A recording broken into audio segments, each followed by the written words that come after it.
I'm Joël Hatch from Emery County, and I have a cow-calf operation, and I have grazing permits on BLM, Sitla, and Forest Service ground. I also hold a seat on the State Board of Directors for the Farm Bureau. I'm going to cut a lot of this out. Okay, so in the winter months from November to May, I run on BLM and Sitla permits in Beaver County in the Wawa Valley.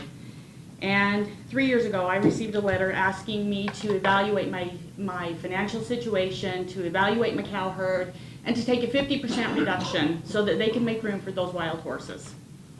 I told them they could have my sheep AUMs, and they told me, no, that's not acceptable. Those horses can't go where the sheep go, so no, that doesn't count. So they also told us, and it was great because it was verbal, not in writing, that they may be opening gates from horse management areas into areas where the horses had not been allowed before to accommodate those numbers.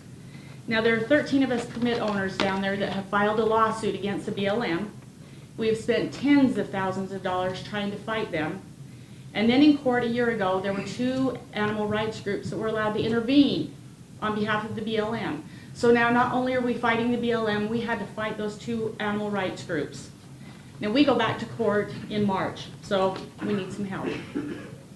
In the summer months, from July to October, I run on the Gentry Mountain located in Emery County on the Mount Hyla South National Forest. We had a forest fire. And we voluntarily took a 25% reduction in our AUMs to bring that forest back to health. Well, at the end of the season, we were told we weren't going to be able to return. So, I know some big people here. I know Kevin Van Tassel. I know Senator Hinkins, Representative McKiff. Called them.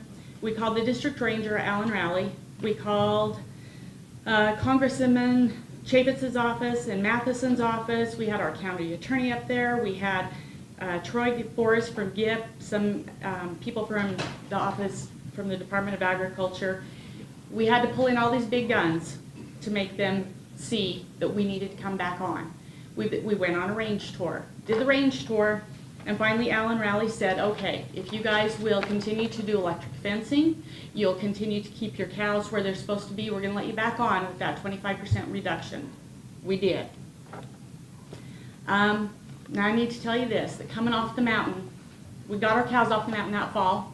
My husband went up on the mountain to do a reseeding project to help with the health of that forest, and my husband died coming off that mountain, so this is really personal to me.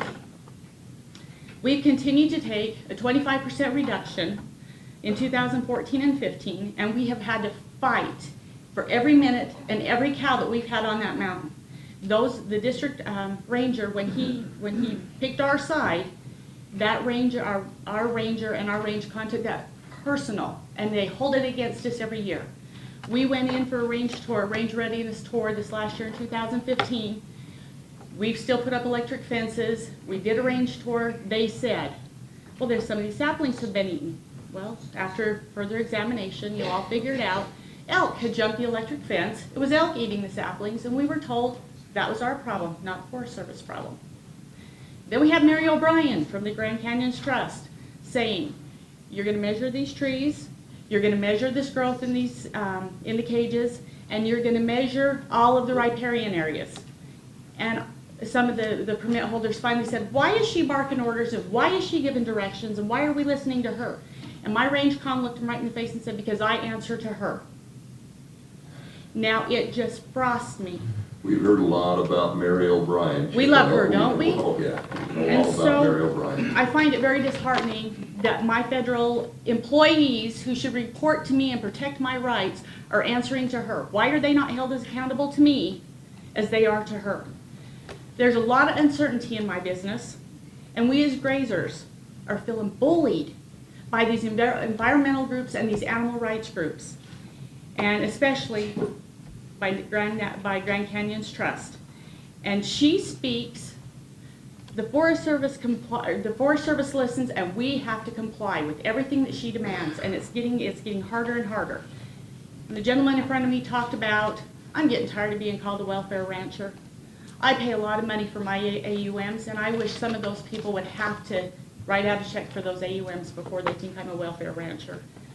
Okay, thank you. Thank you. 2 more.